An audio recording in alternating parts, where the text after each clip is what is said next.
10,000 shots later with this camera, how do I feel about it? What are the things I like about it? What are the things I don't like about it? And am I going to be shooting another 10,000 photos on it? Well, that's the questions that I'm going to be answering in today's video. I want to go over a few things first. Yes, I have shot just over 10,000 photos with it. I've taken it to 6 different countries, whether that be for work or for holiday purposes. I typically shoot in JPEG plus RAW, just so I've got that versatility if needed. And it has been my primary camera throughout the year. I've not used any other camera to take photos on, and it's been a transition period from using my Sony camera, which I've been shooting on for years now, transitioning to a Fujifilm system. I'll be entirely honest, when I first got my X100, I really struggled when I started using it and wondered if I'd made the wrong decision selling my Sony and if I was going to have to go back to using a Sony system. I did, of course, get sucked into the hype like most of us did around this camera. The previous generation, I wasn't in that sort of space maybe, but definitely with the X100VI, I saw loads of people talking about it, and it really made me want to give it a go to try and change my perspective on photography and make me a better photographer. Maybe quite naive, thinking that a camera would make me a better photographer, but that's what I had in my head at the time. However, arguably, using this camera has made me a worse photographer. I mean, maybe not now, but definitely when I first bought it, it made me a worse photographer. And I had a bit of a love and hate relationship with photography for quite a bit when I was struggling to use this camera, because I was thinking, is it me? Is it the camera? What is the problem here? I just was not happy with the photos I was getting, how I was shooting, and the overall experience of using this camera. However, as I persevered using this camera, I started to adapt my photography. I was getting less disheartened at the photos I was taking. I was improving, I was getting into the recipes that you use with the JPEGs, and I was really starting to find my flow and style again with taking photos. And I think now, thanks to my X100VI, I'm definitely starting to develop my own style, how I like to shoot things. And I think thanks to the custom Fujifilm recipes, I'm really able to nail in what I want my shots to look like and how I want them to look, rather than when I used to just take photos, put them in Lightroom, and I didn't have a clear directional style. Where now, because I'm using the Fujifilm recipes, there's up to about maybe 7 different styles I might use, but typically it's 2 or 3 different styles. And they're all fairly similar, but they're my styles, it's how I like to shoot. So yeah, if you've already got this camera or you're thinking of getting it and you haven't used a Fujifilm system before, there is probably a 3 to 6 month period where you're gonna be, in my opinion, quite bad at photography, but then you slowly get better. And I think this camera, because of all its limitations, does make you a better photographer. So this camera did make me a better photographer, but because I had to work harder to get the photos that I wanted, not because this is a good camera. Or I'll preface by saying, not a better camera than what I already had.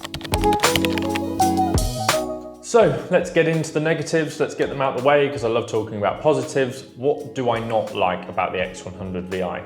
Battery life is a bit of an interesting topic. I don't own any additional batteries for the X100VI, as I typically like to try and shoot with a full charge before I go out, risk it if I dare. I normally take a portable power bank, and I just don't like carrying tons of batteries around. When I had my Sony camera, I had loads of batteries for that, and it was just unnecessary. I didn't need all those batteries, so I definitely went into this space not wanting any additional batteries if I could help it. But battery life is a bit of a, sometimes it's really good, sometimes it's terrible. If you're constantly shooting in RAW and taking video, 6K video for instance, you will drain the battery, and there have been a few incidences where the camera has run out of charge and maybe I should have taken a spare battery with me. However, there are other times I'll go for a 4, 5, 6 hour hike and the camera's fine. I'm just taking JPEG plus RAW, I'm taking maybe 600 to 1500 photos and the battery lasts, it's not a problem. So it's kind of, some days it's really good, sometimes it's terrible. I feel like street photography, because I'm certainly shooting more in burst modes and using the camera more, playing around with it, taking some video, that's where I'd maybe take my portable charger and use it like that. Again, the reason why I don't have any batteries for it is because with a portable charger, I can charge all my other technology. So I haven't just got batteries for one specific thing, it's for everything in my arsenal. But yeah, I see people going on about battery that I know its bigger cousin, the X-T5, has a bigger battery and this camera should have had that. Whilst, yeah, it's probably nice to have, and maybe in the next iteration it will have a bigger battery and therefore a bigger grip. It's not really too much of a problem given how you're meant to be shooting with this camera, in my opinion. So it's not, it's one of them, your mileage will vary, I think, with this, in this topic. Next up, I want to talk about how restrictive this back screen is.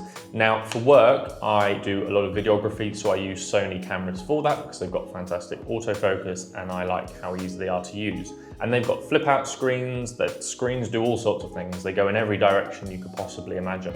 However, with the X100VI, that's it. That's all you get, really. There's no versatility, it doesn't flip out or doesn't do anything. And you might be thinking, well, that's not really too much of a problem. However, the fact that this now can shoot in 6K, autofocus is getting better and things like that, they're certainly pitching it more as a hybrid camera, i.e. you can shoot video and photos on it, and therefore I think the screen needs to be improved somehow. Now, it's nice that the screen at the back is completely flush. Design-wise, that looks fantastic. However, if I was wanting to vlog with this camera, that is very difficult. And there has been some instances where, because I do a lot of hiking with this camera, there are angles that I want to get, but I've got a 10-kilo rucksack on, I've got water, I've got walking sticks and everything, where if I wanted to flip out the screen this way and have it articulated like that and get down low, I haven't got the option to do that. I have to manually get as down as I can. And I'm 6'4", I'm not the smallest person in the world as it is. So there's some angles that I think you miss, or you just have to chance it, where with other cameras, and I know I keep referring to Sony, but that's because I use Sony cameras so much, you haven't got a chance it. You can get the angle that you want. And I know this is something that other photographers have complained about with this camera, and I think would be a nice addition in the next iteration of this camera. Because then really this could be my one-stop shop. I could vlog on this if I had a bigger battery and the screen flipped out, perfect, and I could get better angles and therefore better photos and have a better shooting experience. Next thing I want to see is better weather sealing. Now, out of the box, the camera is not weather sealed. The body is, the lens isn't, and the fact that it's fixed seems a bit strange. Now, if you buy an adapter, or you use any sort of adapter like I've got on here, the 50mm, or a mist filter, it typically turns it into a water resistant or weather resistant body. However, I have taken this into quite some downpours, and whilst it survived, don't get me wrong, there's been a few things where the viewfinder's fogged up or some buttons start getting a bit squishy and I have to sort of strip it when I get back, dry it all out, leave it to dry. Now, I can't speak for the other Fujifilm cameras in this lineup, but I'm assuming the more money you spend, the better the camera, maybe, you know, might not be, but I'm guessing so. But it would be nice if it had better weather sealing, so I was less concerned when I was taking it out into rainier environments, like when I went to Madeira. There were a lot of times where I put this camera back away in my bag because I was worried about the camera and making sure that it wasn't going to die, because like I said, this is my only camera and I paid for this with a lot of money and it's my money and I want to keep the camera nice. So that would be nice to see, better weather sealing on this camera if entirely possible. Next subject is not just for this camera, but Fujifilm cameras in general. Again, coming from Sony, where the menu system and the UI is relatively easy to use. I know people hate on it a bit, but I find it easy to use. The X100VI and all its friends, cousins, whilst is amazing how customizable the settings are, trying to locate any of those settings and use the menu is awful. I mean, if I was in charge of that menu design where I work, I would be fired. None of it makes any sense, in my opinion. It's all over the shop. Text is in different fonts, they're in different sizes. None of it makes any sense. Where on other systems, as far as I believe, it's a bit more streamlined. So I think, and that didn't help when coming into the system. So I think a more user-friendly UI system would do wonders for this camera and make it easy to use. I want to dive into those menus quickly, turn things off, turn things on, use it like that. Luckily, there is this little Q button that you can press, customize it. Again, it's a bit of a pain to customize, but once you've customized it, you can get to quick settings a little bit easier. And I found now I've customized this camera how I want. I barely go into these settings, only to turn off Bluetooth or turn on Bluetooth when I'm using the companion app for this camera and for when I need to format the SD card. So that's the only two reasons I normally ever go into the settings now, or if I'm maybe adding a new Fujifilm recipe, but I normally do that through their web app, which I'll talk about. Next is maybe controversial, some people will like this and some people won't, would be a more satisfying shutter click. Now again, coming from a Sony camera, it was mechanical and it made a lovely sound when you took photos. It was loud, it was obnoxious, people could definitely hear that you're taking photos, but I'm quite surprised with this camera how quiet it is. Now some people will love that it's quiet, it's stealthy, but most cameras these days have like a silent shutter option.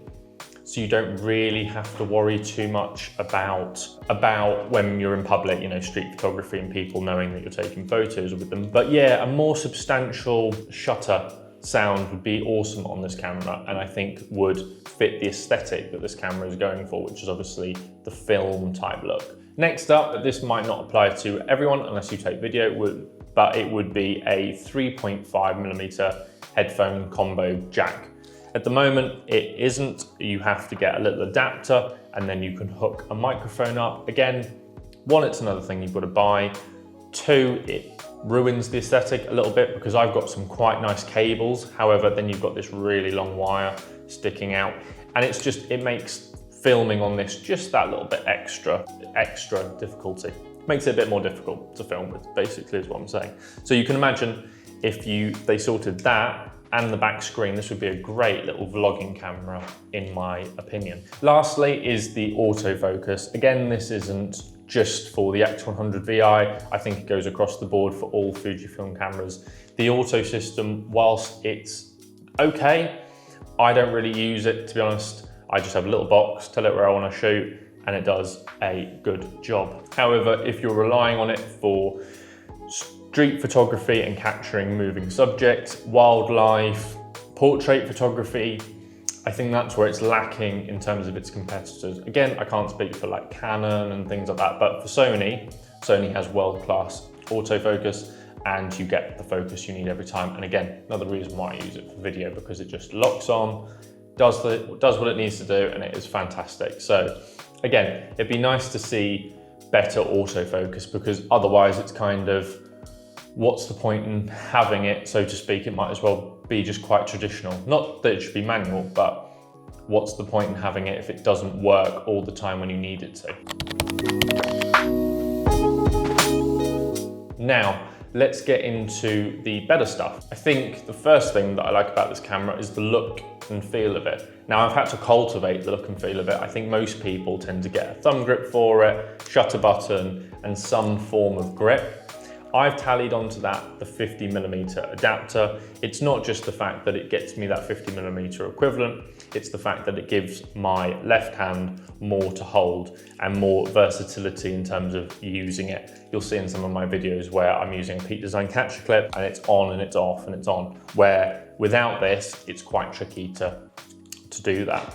But I love how it looks. It's such a stylish camera. It's so understated. You know, if you take this off, it's very slim, it's very light, it's lovely to use. I don't, however, like using it without a grip. I think it should have more of a grip. The grip should maybe come out as far, in my opinion, as the lens, because, well, the lens already protrudes that far out. So there's no reason why they couldn't have a grip that far. Again, something I think they could do with the next camera, and they'll probably maybe have to do if they do decide to put a bigger battery in here. I think the thumb grip isn't too necessary, actually, but it does give your thumb somewhere to go. And if you're holding it for long periods of time without a sling or anything, you know, sometimes I just rock the Peak Design cuff like this, so it helps with the hand holding experience. And you may notice from another video where it was JJC sponsored the video and they sent me some stuff out. Still rocking the shutter button. I've fallen back in love. It hasn't fallen off yet, which is nice. And again, just adds to that experience, gives your finger somewhere to go. But overall, I love how this camera looks. I love how it feels, and taking photos with it is just awesome. That's the best way to put it, it's awesome. Next up is the fact that it's such a compact size compared to most cameras out there now, especially, you know, some full frame cameras out there and other APS-C cameras. It feels so light to use, however, it's not compromising for me in any features that I need. I know I've talked about autofocus and things like that. I don't really need that. I don't really shoot like that too much. So for me, it doesn't compromise on any features. However, it's a small compact camera that looks good and feels good. Next up, this isn't anything to do with the camera, it's more of the accessories. I think as photographers, when we get a new piece of gear, it's great, but it's more the fact that we can kit it out how we like to. And there is a wealth of accessories you can get for this camera, and it's really well supported. I think probably from the previous generation, everything kind of fits on this as well. So you've got 2 generations worth of accessories you can buy for this camera. And yeah, I think it's quite cool to customize it. You can customize the shutter button how you want. You can put whatever mist filter you want on it. You can put obviously whatever thumb grip. It's just nice to be able to customize it like that, and I think I appreciate that, so I can make it my own. I've gone for basically all black, very unstated, very cool, does what I need it to do. The case is leather, I like leather. And it's nice, where I felt like with my Sony, it was very utilitarian, it had a job, it had a purpose, but it didn't have a soul. I've got so many sayings, but it didn't have a soul. Where I feel like my X100VI, whilst it potentially is a worse camera to take photos with, it has a soul, it has purpose, and I like that about it. Next is you guys, actually. Everyone watching this video right now, it's the community behind Fujifilm and the X100VI. I'm quite active at the moment on a lot of the Reddit pages to do with Fujifilm cameras and the X100VI, and just seeing what people are doing with their cameras, settings that they're using. Don't even have to mention the custom Fujifilm recipes that people are using. Just the community in general behind this camera is fantastic. I think with Sony, because people use them for work, it's typically issues that they've got with the camera or new features that have come out. It's never something creative. It doesn't feel like a family, where being part of Fujifilm, some people will say it's a cult, and possibly, but I think every brand that you go for, whether it's Apple or whatever, everything's a cult. But yeah, the Fujifilm community, I absolutely love the community. People are awesome, and you guys are awesome for watching this video and supporting me. And I think that is one of the reasons, again, why I love this camera so much. Also, how customizable the camera is. Whilst, like I said, it's an absolute pain to set up, once you've set it up, there's so many buttons on this, and you can customize it exactly how you want, and differently for video and photo is awesome. So realistically, once you've got over that hurdle of understanding the settings, maybe Googling where things are, and you've got it set up how you want, it's awesome. It is a breeze to use and get through, and it's intuitive. You know, like for me, I've got the ND filter that I can flick on, flick off. I've got the shutter button here on top. I've got face detection on and off. All the buttons work how I want it to. It's just, it feels sexy when you start using it, and you're using it to perfection. You're like, this is how it should be. You know, the back scroll wheel here, I personally click on that, and then I can scroll through all my custom Fujifilm recipes. And I don't feel like I've seen anyone utilize it like that. So it feels quite unique that I use the camera like that, and I love it. It's great. It's just, it's what you want. It's how you want to use it. So yeah, definitely a big plus. There's no restrictions in terms of how customizable this camera can be. Lastly, I think what do I like about this camera is the hybrid viewfinder. I've never used a camera with a hybrid viewfinder. I'm very appreciative that it exists. Whilst it's potentially a gimmick, and again, I think when you're using it in the clear view, whatever you want to call it, you're probably not going to take great photos. However, I still like using it. I just think it looks cool. It feels cool using it, and it feels retro. And I know there might be audience members that they're still in that generation where they've come from film cameras, so it's not retro, but yeah, it just feels really cool to use and I really love it. And I think it makes the camera look good as well.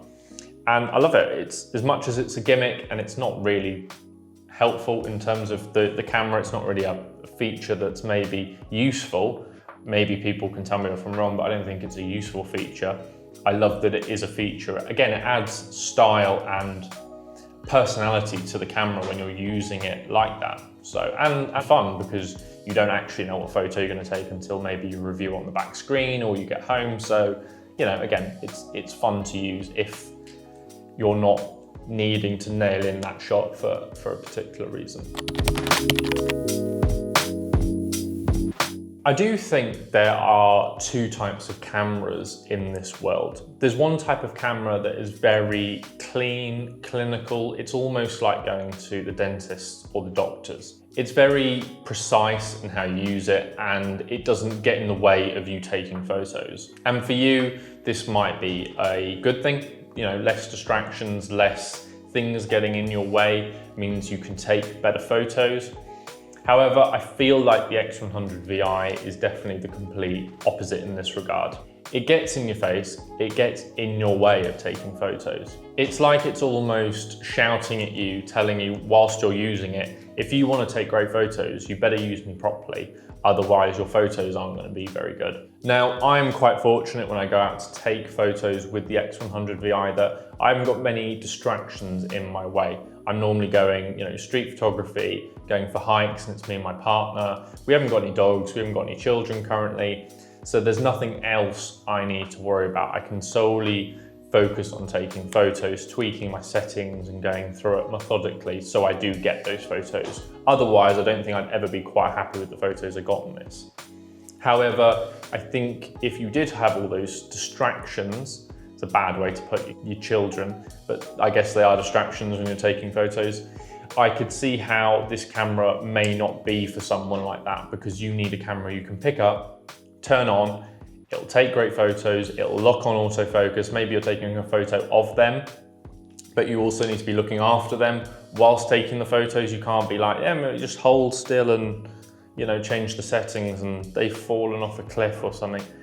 It's quite depressing actually, but you get my point, where with this camera, you can't solely rely on it all the time if you've got other priorities instead. I mean, there are a few things you can do with the X100VI to help with this. Leave it in like aperture priority mode, pray to the gods when it comes to the autofocus, and just use a JPEG recipe that works for every kind of situation. And then using the desktop app or Lightroom, you can go in and obviously tweak or change the Fujifilm recipe to fit you. Lastly, I'm going to talk about how I use my X100VI on a day-to-day basis, and then we can wrap this whole video up. So as someone who likes to be as minimal as possible, and whilst I love all the dials and buttons on this camera, I typically like to try and leave things where I can. So I guess I shoot in aperture priority mode. I mean, what I mean by that is I have the ISO set to 500, so I can get the max dynamic range from every photo. I typically have the shutter speed set to auto. However, I've got preferences, so it can't go below a certain speed or above for different scenarios. And then I'm tweaking the aperture depending on, do I want to take a portrait of something? Do I want it to be blurry? Do I want to make sure I get everything in the scene? Things like that. That's how I like to shoot. On top of that, I shoot in a slow burst mode. I used to shoot in the high speed burst mode.